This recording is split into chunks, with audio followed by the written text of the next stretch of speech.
Someone actually told me, Shemaya, you seem happy.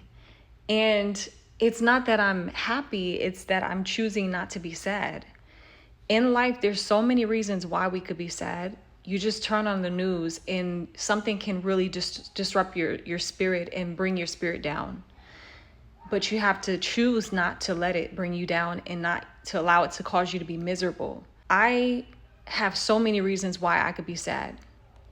Everything associated with family and life can remind me of the pain that I've walked through, the loss, the devastation, the trauma. So many reasons, the list goes on and on, but I make a conscious effort to reach after and grab joy. I choose to have joy rather than be happy, because happiness is based off of your emotions and your circumstances, and not all the time those things are going to align.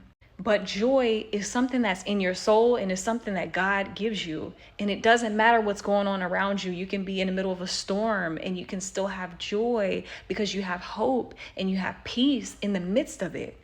There are people that are in situations that seem ideal, situations that you might want, and they still don't have peace on the inside. They still don't have joy. That's not living an abundant life.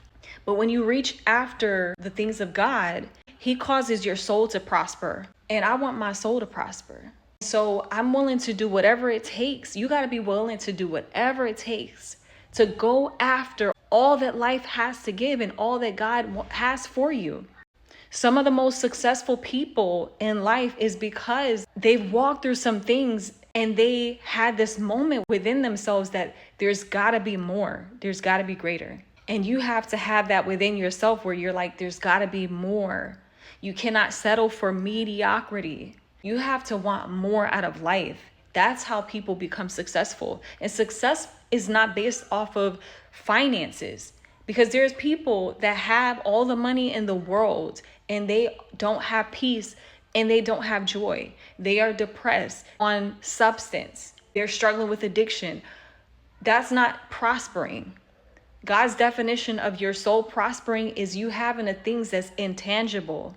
And it doesn't matter about what you've been through. It doesn't matter about what you have. It's something that's on the inside of you. I'm willing to do whatever it takes, as long as it doesn't compromise my soul and my morals. I'm willing to do whatever it takes to go after that. I don't care how anybody else is living. That's not my focus. You got to not focus on what other people are doing and prioritize, how can I live in an abundant life? If we're not living an abundant life, then that's not a life worth living. If you're going to live, maximize life, go after everything it has to offer. Who told us that we have to settle? Who told us that we had to be mediocre and just stay in one place, not experience life, not experience the world? Fear will keep you stagnant, but I fear not living a full life because of what I went through. When you've been down for so long and you've walked through the valley of the shadow of death, you're willing to go as far as you can go, reach as high as you can reach. And I'm here to encourage you. If I walk through all the things that I walked through and I can still find joy and create those moments of joy, then you can too. You don't have to be down. You don't have to be discouraged. You don't have to compare your life.